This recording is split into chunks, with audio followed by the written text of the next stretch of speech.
this is going to be hard because you're stopping coasting.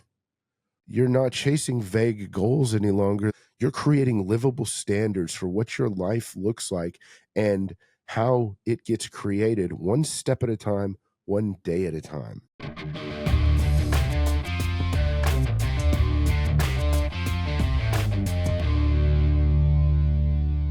Good morning and welcome to Old Man Energy. I'm your host, Flint Anderson. If you joined us last week, then you are ready for this week. If not, this is a decent standalone episode, but you're going to want a baseline from what we put out there and what we talked about last week, because this is a continuation. It is part two. And guys, there's a lot of powerful information in this. I'm going to apologize ahead of time. I've been sick all week, so if this feels kind of chopped up and cut up, or my nose is kind of stopped up, well, the information is more important than the delivery vessel at this point. So just deal with it. Enjoy what I'm about to teach you. This has to get out this week because next week is November and we've got a lot of really cool shit and implementation coming up. If you don't like and subscribe to us already on all social media, you're not going to want to miss out on what's coming. We'll talk about that a little bit towards the end of the episode. So this episode is discipline or distraction. Now it's a part two from Stop Chasing Highlight Reels, but we're going to implement what we talked about last week. We're going to learn the pieces and the triggers that you need to be able to start making your goals and your dreams come true and turning these dreams into a reality instead of just existing in that bubble of frustration and what it feels like watching other people win all the time. Number one thing is a lot of people confuse motion with mastery. If you're practicing something repeatedly and you have to practice, the adage is, if you've done, what Bruce Lee says, if I don't fear the man who practiced 10,000 kicks one time, it's the man who practiced one kick 10,000 times. This is a pretty powerful quote. However, it's missing a piece. And I would never step on the feet of the master, but I think he gets misquoted or some gets left out of it because he never practiced anything halfway. He never practiced anything wrong. If you do something 10,000 times without learning how to do it correctly 10,000 times, that's just motion. You're not mastering anything. All you're doing is getting really good at doing something wrong. So you're going to have to identify a way to course correct. Now, whether that's with a mentor, with a coach, with a group, with an instruction manual, it doesn't matter. But you're going to have to find a way to course correct and make sure that what you're doing is what you need to be doing and make sure that what you're practicing is correct. So this episode is going to be the baseline to help you break the pattern that's keeping you stuck and show you how to turn your standards into systems that start producing wins for you automatically. Here's the thing. It is not easy. Guys, this is not easy. It's going to be one of the hardest things you've ever done. If you fully commit and fully dive into it, you're not going to understand what your life looks like for a while. You're going to feel completely out of control. The only thing that's going to keep you going is your standards. Remember this as you go through this. And if you truly decide to buy in and do what you need to do for your life and your future, keep this mantra in mind. The discipline prints money. And I talked about it last week. Discipline is not some fancy skill. It's not talent. It's just consistent action, force of will applied every day. That's it. And you do that correctly long enough, then you'll be able to have whatever you want. And I'm not talking about some people's ideal dream life is just not to be broke. Some people's ideal dream life is just to have enough food on the table. It's not to be wealthy. It's to be there for their children, to be able to spend time with their kids, to make it so their wife doesn't have to work. Your idea of success does not have to match the cookie cutter idea that you're being shown online or that somebody else says should be successful. And oh my God, prepare. When you start sticking your head up above the crowd and you start doing some stuff to change your life, people will start picking on you. People will start trying to drag you down. People will start trying to pull you backwards. It's not really because they hate you.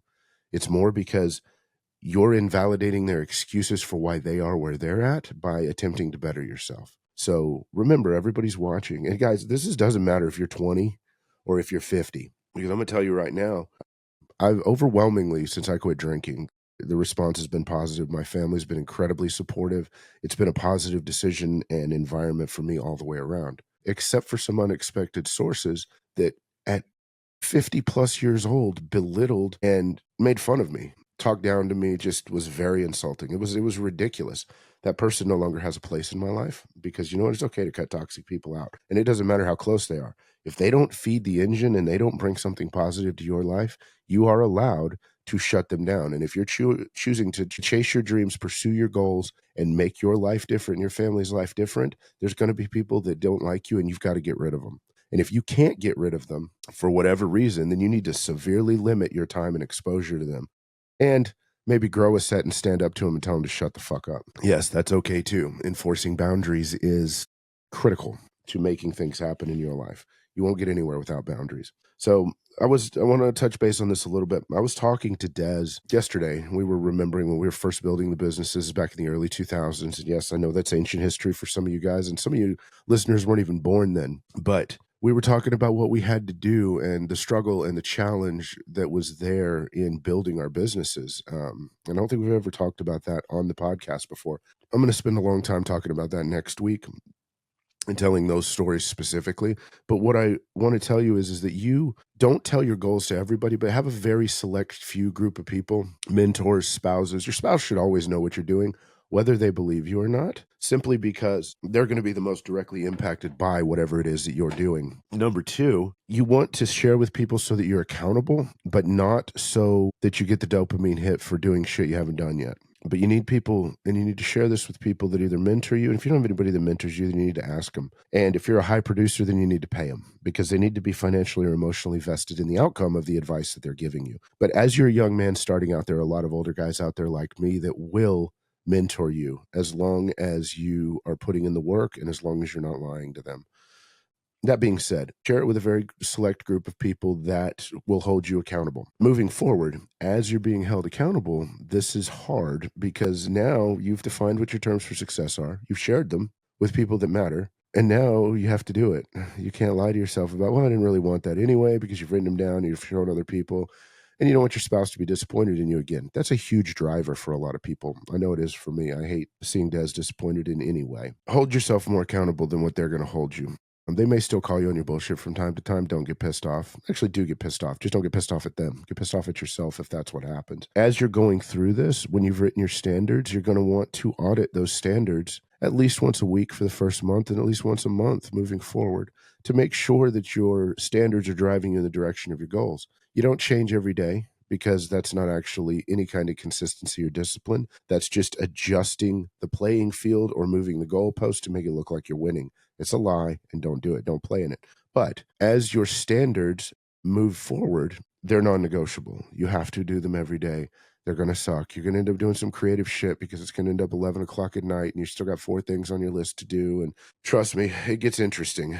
And we're going to talk about that in next week's episode as well, as far as specifically how to implement your discipline towards your standards. All of this comes back and has to do with your mindset. Why are you doing what you're doing is important. And then what are you doing is all that matters for a while. I've never said this before, but once you've defined that dream and that goal and you know what it's going to take to get there, and then you shared it with the people that matter in your life and the people that are going to help you get there, or at least monitor and don't let you lie to yourself about getting there, then I want you to set that aside. Now, you can look at it every once in a while, put it on a vision board, but I want you to set that aside and not think about it for a little while, because you're not going to have mental space for it, for what I'm about to tell you. You have to choose discipline or distraction when you're implementing your goals and your dreams. And your dreams can become a distraction if you let them, because it gets real easy to sit there and think about what you want and think about what I'm going to do this and I'm going to do that. And that becomes just another dopamine hit. You're looking at pictures of it, or maybe you're going and looking at it, or whatever it is that gets you going. That can become as big a distraction as doom scrolling Instagram or whatever. I listened to a clip by Gary Vee the other day where he was just, it sounded like all pissed off, talking about people coming, oh, Gary, I just don't have time. I don't know what to do. I get on there and I get to creating content, and all of a sudden it's 9 hours later and I've been scrolling through cat videos. Well, you know what? That's nobody's fault but your own. Your mindset sucks. You are a consumer as opposed to a producer, and your discipline sucks. You have to make the choice to control yourself. If you can't control yourself, you can't control anything else outside of here. And controlling yourself is not one big choice. It's 1,000 small ones over and over again. Don't sit there for 9 hours doom scrolling. Find ways to trigger. And I don't care how stupid the trigger is. One thing that we said, and it's said in a lot of communities, but in the off-road community for sure, is if you break down and you're wheeling, you're back in the woods or in the mountains, and you do something stupid to fix it, to get yourself out of the woods, well, it ain't stupid if it works. Same thing here. If you put a rubber band around your wrist and snap it, or you have to kick yourself in the back of the heel to break that attention cycle, I don't know, whatever you have to do, it doesn't, there's no such thing as a stupid engagement. If it works, it works. Do it, use it, and move forward. Just don't judge yourself because you're making and creating the tools that you need for you. Nobody's ever done what you're attempting to do before. Maybe they've built a business similar to you, but they haven't built your business. You're the only one that can do that, and you're the only one that's ever done that. So there's no right or wrong way to do it. Like I said last week, there's 1,000 right ways to do it, and there's a bunch of wrong ways to do it too.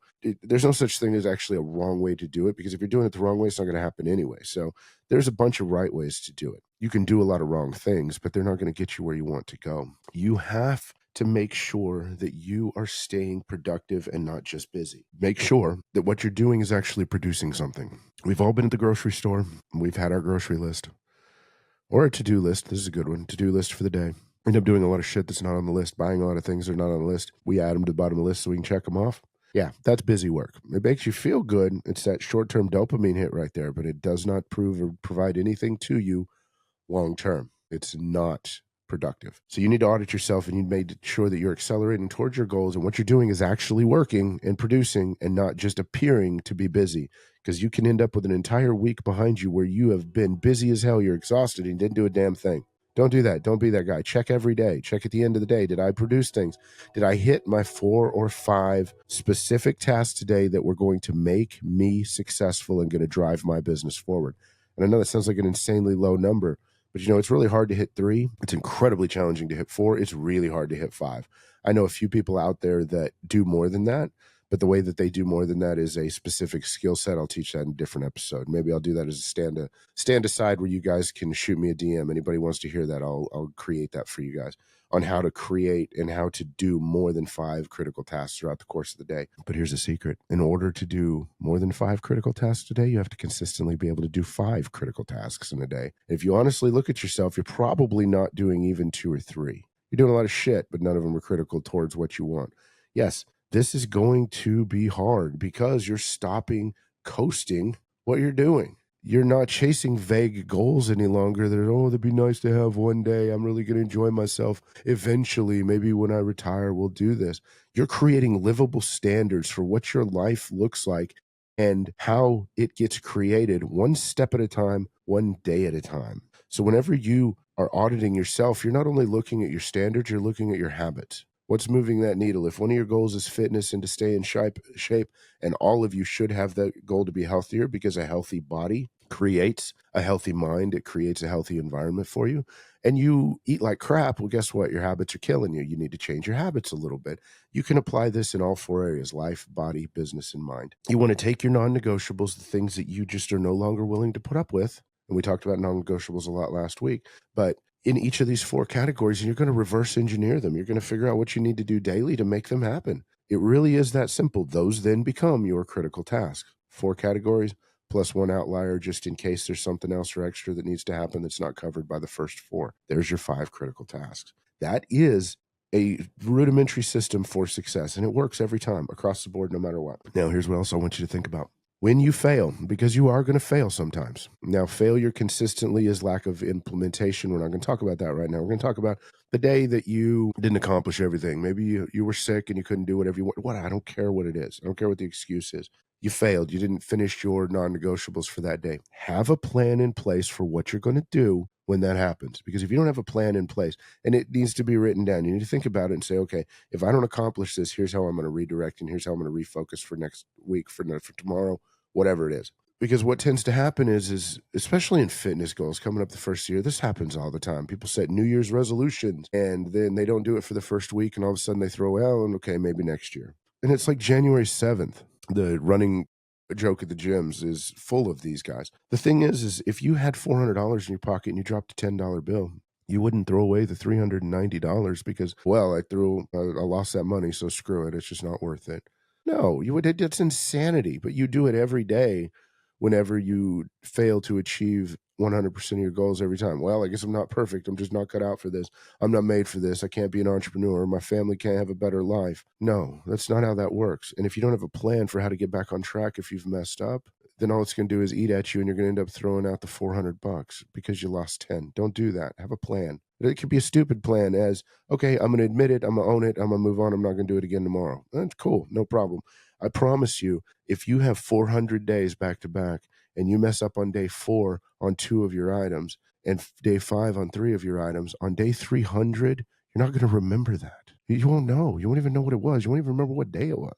It will fade because overall consistency builds volume, builds metrics. Overall consistency will build your life and build your dream. And it will bury all those little tiny mistakes that you made as long as you don't let them become bigger than your dream and bigger than your goal. Slipping is not failure.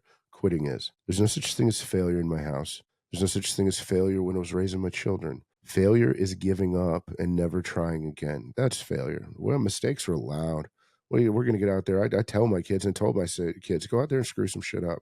Find new and inventive ways to screw things up. While these sound funny, one, it means go make some mistakes because I'm here to catch you. So it's a safe space for you to be able to make mistakes in here. It's a good environment for you to be able to learn. And number two, don't make the same mistake twice. You touched the hot stove twice. Okay, well, you know what? You didn't learn the first time. Maybe you didn't learn the second time. You do it 3 times. Come on, guys. You're making the same mistake. You're not learning anything. So when I say go and find new and inventive ways to screw shit up, make new mistakes because that means you're learning from your old mistakes. Mistakes are an issue. Course correction on planes, on missiles. This is a well-researched topic. They don't go directly towards their target. It's a million course corrections over the course of their flight that gets them exactly where they need to go. Nothing is perfect. You don't start out at the beginning of a road trip and all lights are green and you drive a direct straight line to get where you're going and then stop. You just twist. There's turns along the way. There's stuff that comes up. This shit happens. Don't worry about it. Just deal with it and move on. So this is where the accountability comes in. Who's holding you accountable? Is it your spouse? Is it your mentor? Is it your coach? Is it a peer? Whoever it is that you've decided that you're going to be accountable to, you need to actually be accountable to them and tell them the truth and tell them when you've screwed up and tell them when you've won. This is not easy, but it's worth it and you'll be a lot more successful because of it. Let them know what your non-negotiables are because that alone is going to make you more successful. Just having somebody else know what your non-negotiables are. Here's the other thing. Whenever you turn your standards into systems, into just something that you do every day, you're creating that machine that is the business of your life. You no longer have to rely on willpower for that. It just becomes something that you do. And again, I've talked about 5 daily standards. You can do more, but if you're not already doing 5, then you're not that level yet. And you need to pick 5 daily standards and then you need to nail them and you need to nail them consistently. You need to do it every day. Nobody knows what those 5 are. Talk to your spouse about it once you've done those 5 because they will know more than you, especially if they know what your ultimate goal is, whether those standards are bullshit or whether they're going to get you to where you need to go. So here's the thing. If you're going to talk to them, listen. And you want to share those with your mentor, your coach, and talk about it. Have these discussions with people because these people are invested in the business of you. They are invested in helping you create this machine that moves forward. So create the environment for you to win is what you need to do because your environment builds you or it breaks you. Eliminate distractions. I'm going to talk about this again next week because I'm talking about implementation, what you need to do this week. And then I'm going to show you some of the things that I do next week. It's going to be a fun podcast. But your environment builds you or it breaks you. So you can eliminate as many distractions from your life as possible, as many decisions from your life as possible. And people will help you with this as long as they see that you're running towards something bigger. But if you're not implementing your daily standards and your growth and applying these 5 critical tasks every day, then all you're doing is turning into a lazy slob who's just outsourcing some of the daily shit that he should be doing anyway, or that you should be doing anyway. So don't do that. Don't do that. If you're going to ask people to help eliminate tasks off your plate so you can focus on running forward, be worth it. Make sure that you're honoring your end of that commitment. So the one thing that you're going to wake up to and you're going to realize is that where you operate, your stage, if you're in theater or if you have any background in theater or what have you, but your stage decides where your standards survive. Where you exist allows your standards to thrive, or it becomes hard. If you have to fight through mud every day because you're having to fight for your standards, it's worth it, but it's a hell of a lot harder to succeed than if you cheat the system. It's not really cheating the system, but I love to say that because it raises some emotions. If you cheat the system and stack every possible opportunity in your favor for you to win every day, makes it a hell of a lot easier to move forward. Remember that. There are no rules. You're creating this from nothing. Nobody's ever built your life before. You have. And up to this point, it's been an amalgamation of what you were told to believe, what you were told to do, and other people's dreams and goals. And you got to experience just a little bit of it every once in a while and feel like you're winning. Nobody's ever done what you're doing before. It's freaking hard. You're going to have to find your own peace inside of this chaos that you're creating. And I got news for you. The chaos is already there. You're just used to it.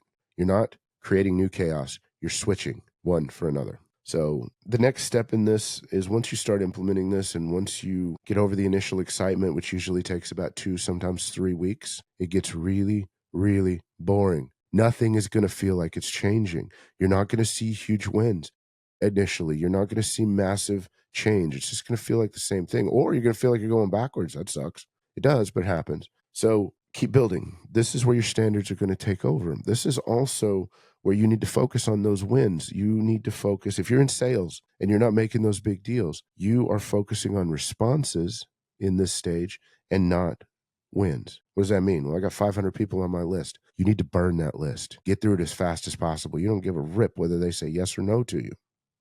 You want the response.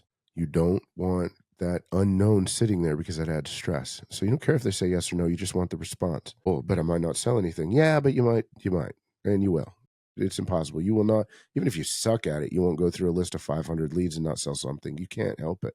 You're going to have a lot of no's in there, but at least you'll know. You'll know whether that lead is valid or not. Once they tell you no, they're off your list. Cool. No problem. And once you've dialed the phone 100 times and reached out to these people 100 times, the no's don't hurt anymore. As a matter of fact, you get kind of snarky. It's like, well, no, and especially the people that look down on you or that talk down to you whenever you're trying to sell them something. It's like, yeah, it's okay. I'm going to offer this to somebody else anyway. You're right. You're not qualified. You end up saying crazy stuff like that because you have a goal and a mission. So you're looking for those small wins and you're going to stack them on top of each other. Also, quit measuring yourself against, and this is where you need to put those dreams and those goals aside because all too often we gauge our success measured against that dream and that goal. The thing is, nobody's ever done this before. So you don't know how long it's going to take you to get where you're going. You just know that's where you want to end up. But you don't know how many miles it is between here and there, to use that trip analogy. So you need to be focusing on where you started and where you are now, not where you are now and where you're going. Because if you measure forward, you're always going to be frustrated because you don't know when the end game is. But if you measure backwards, same metric, you can still show progress, but now it's hard progress because you know where you started and you know what you've done every day and every week and every month to move forward. And you can see the change and you can use that to keep driving you forward, not that amalgamous, oh, here's what happens when I win, when I get out there. Start measuring from your starting point, start measuring from your origin, not your destination. This one change in the way that you look at goals and success will change your life. If you do nothing else, change the way you measure your success and see if it doesn't change your attitude. There's no way it won't. So I've got many of the wins for delay rewards that I could talk about. A lot of younger people, they don't understand because they live in an instant economy. They don't understand reward gratification or delayed gratification. Your goals can be arbitrary. You can have small rewards for your prizes. Let's say you like to, one of my favorite things, I like a nice steak, especially from Texas Roadhouse, one of my favorite places to eat. I can go there pretty much anytime I want. Nobody's stopping me. But if I tie that to, okay, you got to make 200 outreaches this week and you can have Texas Roadhouse dinner. Cool. No problem. Can I go there anyway? Yeah. Well, discipline means I'm not going to let myself unless I hit the 200. So I can arrive at Friday and have 50 calls and go make 150 calls. And all of a sudden I got my dinner. Or I can make 100 calls on Monday and 100 calls on Tuesday, and I can go to dinner on Tuesday and earn and enjoy my reward. I control when a reward. So an arbitrary reward for a specific win can be a very powerful motivator. Big ones as well, but not everything has to be a big deal. And start to have fun with the game. Start to share this with your spouse. Start to share this with the people that are on the journey with you. If you have kids, share this with your kids. Hey guys, dad needs to, or mom needs to sell $10,000 worth of widgets. I need you guys to help me. I need you to buy. How do you help me? Well, you help keep your room clean. You help clean up after dinner. You leave me alone when I'm working, whatever it is. You talk to them about it. You say, when mom or dad sells these $10,000 worth of widgets, we're going to go to Disney or we're going to go to Universal. This is the goal. Guess what? One, they're going to push you like crazy. But two, as a general rule, the kids are going to help you. They're going to stay on top of their stuff. They're going to stay out of your way because now you've made your dream and your goal about them. And I'm not talking about manipulating your kids and telling them stuff that's not true, because come hell or high water, you tell them you're going to do something, they will not forget. You better do it. You better make it happen, especially if they're pitching in, because they won't believe you again. This is a powerful, powerful tool. Use it, but use it carefully. There's a bunch of stories I've got about that. As you move forward, you're going to start to feel like everybody's doing better than you, especially if you're continuing that dopamine scroll and you follow influencers and you only see the highlights of their lives. And that's that highlight real deception. That you're not seeing the grind. You're not seeing the 5 years that it takes to put time in. You're not seeing the 90 days that it took for them to win. You're not seeing the 20 years that they put into the background. You're not seeing any of that. All you're seeing is what they choose and highly cultivate for you to see. There's a few of us out there that'll talk about our losses and talk about our wins. Make sure there's something behind what you're following online, and be very, very selective about what you put in your brain during this time, because your thoughts and your emotions are going to be raw. Your brain is going to be rewiring itself, and what you allow in will impact that rewiring. So you need to make sure that you have some kind of reset trigger, so that when you catch yourself doom scrolling, or you catch yourself following through on things that don't matter to you, on just busy culture or highlight reel culture, that you stop yourself, that you trigger, and you go on and you move on there. Because your standards are proven when nobody's watching. It's real easy to be consistent when everybody's watching. A lot of us have had this happen at work whenever it comes time for the award ceremonies or recognition. And we're like, man, we felt like the whole time, like we were doing great and like we were doing everything we could. And we get there and we see what was really, truly possible. And we're like, well, I probably could have done a little more. You don't ever want to fall into that trap when you're chasing your own dreams and creating your own reality. So remember, your standards are proven when nobody's watching. This is literally the definition of integrity. Don't let it slip, and don't let other people program your mind. It's no different than chasing somebody else's vision and building their dream for them. I want to stop and talk about something here real quick. If you're not an entrepreneur and you're working inside of a corporation, that's fine. Not everybody wants to be an entrepreneur. Some people thrive in a corporate environment and they excel with that level of structure, and they are the support people that build pieces of larger machines. There's nothing wrong with that. As long as you own what you're doing and you're taking great satisfaction in the work that you're doing, then this alone will help you grow. You can apply every bit of this to your existing job, as long as it's something that you're choosing to do and not something you're forced to do. I think Alex and Layla Hormozy do an excellent job of showcasing their business environment and how their business works, with how they empower their people that work for them and how they empower their clients as well, because they believe everybody has a place and to put people in the right place. I've listened to countless clips of Alex talking about people being in the right place, or maybe being a powerful part of the team, but needing to be put into their right position. So don't discount if you're happy in your corporate environment, your corporate job. Moving forward in that environment, you don't have to break out of that environment. If you want to, it is what it is, but you don't have to. It's not part of success definition 101. You define your own success. Again, nobody's ever done this. You have to have an action plan, and it has to be for 30 days at a time. You may review what you're doing once a week, but you're not going to alter anything until the end of 30 days, because 30 days is enough time to prove and establish consistency, and you can't tell if something's working before then or not. Now, if one of your standards was to drive over your foot every morning and it hurts to drive over your foot, don't do that. Use some understanding here. But just because something's hard or difficult to do consistently doesn't make it wrong. You don't want to be the person that changes their standards every day and then wonders why you don't get anywhere. That would be like getting in the car, driving towards a destination, and then constantly making right turns. You end up right back where you're at because you're course correcting. You're calling it productivity, but it's nothing more than just advanced chaos is all it is. Chaos with a definition. So 30 days before adjustment, 30 days of consistent applied action towards something.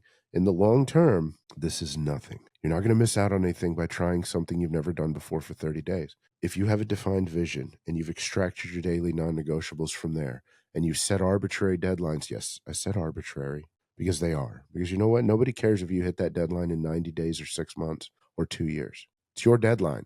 So it is an arbitrary deadline, but you got to have a date, because a goal is a dream with a date on it, period. So what you're going to do is every 30 days, you're going to adjust your trajectory to be more specific and hit that goal, but you can't adjust it before 30 days because you don't know where the hell you're going, and you don't know for sure where your standards are going to put you.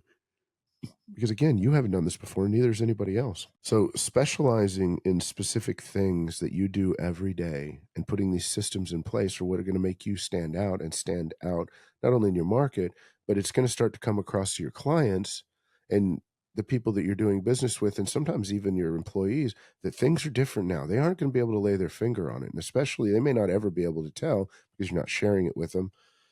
Sharing business goals with your client is one thing, sharing or with your employees is one thing, sharing personal goals completely different. But when you're committed to this and you're doing something different on the daily, everybody's going to know, and it comes across in what you do, how you interact with people, what you say, and you start drawing people towards you. that you never could have before, because when you have this energy and this energy of consistency and action, people want to be on a winning team. They want to be associated with a winning team, and you'll start pulling people out of the blue that you never knew were there. Now, you need to also admit to yourself that you're going to screw up. You're going to make mistakes. You're going to not implement. You're going to not do what you need to do sometimes. And this is where radical self-honesty is going to come in. This is going to either be something that destroys you, or it's going to allow you to recover. And that's completely up to you. The one thing that you do now that you do not want to ever do moving forward is make excuses. And when you do make excuses, have somebody around you that calls you on them if you don't call yourself on them. And then admit it. And here's the trick. If it pisses you off when they call you on it, they're right. If you get defensive, it was an excuse. If you really did state a reason that somebody thought was an excuse, you're not defensive about it, because it is what it is. The beautiful thing about something being true is belief is not required for it to be true. It's still true. A rock is a rock, no matter whether I say it's a feather. It doesn't require, if I believe that that's a rock, it's still a rock. If I believe it's a feather, it's still a rock. This applies to excuses too. When you state a reason for something, usually it's done in a manner that is, okay, I screwed up. Here's what I did wrong. Here's what I'm going to do to correct this moving forward, period. When somebody else points it out to you, God, you're right. I screwed up. I need to figure out what I'm going to do to fix that moving forward. Yeah, well, I wasn't feeling well and I just forgot. That's an excuse. Yeah, hey, why didn't you do this? Well, because I forgot. Oh, well, that's an excuse. And then you get defensive. It's a totally different interaction. We've all had them. Fill yours in here. It's a lot more emotionally powerful than any of my stories. I can give you some because it calls me on my excuses all the freaking time. And some of them are so stupid whenever I think about them. It's like, man, then I'm embarrassed all over again, because not only did I make the excuse, then now I got to go deal with that. But then I doubled down and went forward from there. It was so dumb. One of my things, I am going to share this story because this is very powerful and I think about it all the time. For the past 5-10 years, I don't know how long for sure, I squat every time I'm in the gym. I start with legs. I believe that starts your nervous system. It gets your metabolism up. I squat every day. Sometimes it's on the sled, sometimes it's goblet, sometimes it's weight, sometimes it's bar squat. Some kind of squat is how my workout starts every time. And I've been told multiple times, you can't squat every day in the gym. It doesn't work. Well, my legs say otherwise. So it's not true. I know this is not true. I'm the one that proved it. Maybe somebody else out there proved it too. I don't know. I know I proved it in my life. So one day, we were talking about going to the gym, and I had sore legs, and I was like, yeah, I think I'm just going to do upper body. And when it came out of my mouth, I felt like such an idiot. She goes, oh, okay. She goes, well, maybe you need to work on your legs. I'm like, well, you can't squat every day. I'm the literal definition of the guy that squats every day. But when she looked at me like I had 3 heads, then I started trying to justify said excuse. So now I'm in the position of defending a position that I know is not true, because I've personally proved it not to be true. That is the most stupid place to be in the world. And to dig out of that hole, it's not impossible, but man, it sure feels dumb. So when you're digging a hole like that, throw the shovel down, just admit it, move on. People have a lot more respect for you. Have those difficult discussions. That's a funny tongue-in-cheek thing, but it actually happened. And I still am shocked that I let that happen. It's ridiculous. So understand that you're going to screw up. You need to be radically honest with yourself before you can be honest with anybody else. Also, you're going to start making mistakes because you're not going to be motivated to do it. And here is one of the critical steps. Your standards are your fallback when your discipline fails. And what does that mean? Well, motivation fades. Motivation goes away. It'll come and go, actually, because when you get closer to the finish line, sometimes things get easier because you're motivated. Dude, I'm almost there. It's like when you do 75 hard. I like to say every day is day 74, because I promise you, I could have a broken leg and pneumonia. And if I've got 74 days behind me and only have one more day, I'm going to be dragging myself around my driveway to get my shit done, because I don't want to start over again. Every day is day 74. The right discipline behind you doesn't have anything to do with motivation, because in those cases, you're not motivated to do it, but the discipline is what keeps you going. Well, what implements the discipline? And sometimes when your discipline fails, your standards is the only thing you've got. Well, the very act of acting upon your standards creates your discipline. So your discipline failing is not really discipline failing. It's you not acting on your standards. Some days you're just going to get through it. And that's okay. It doesn't matter. It's not a screw up.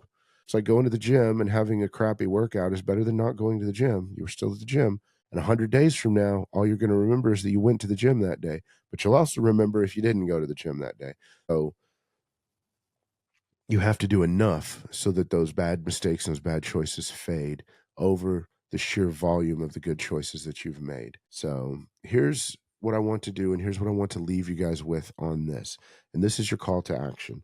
If you don't already follow me on social media, you don't follow me, like and subscribe here, you're missing out on stuff, especially as our content is shifted and changed.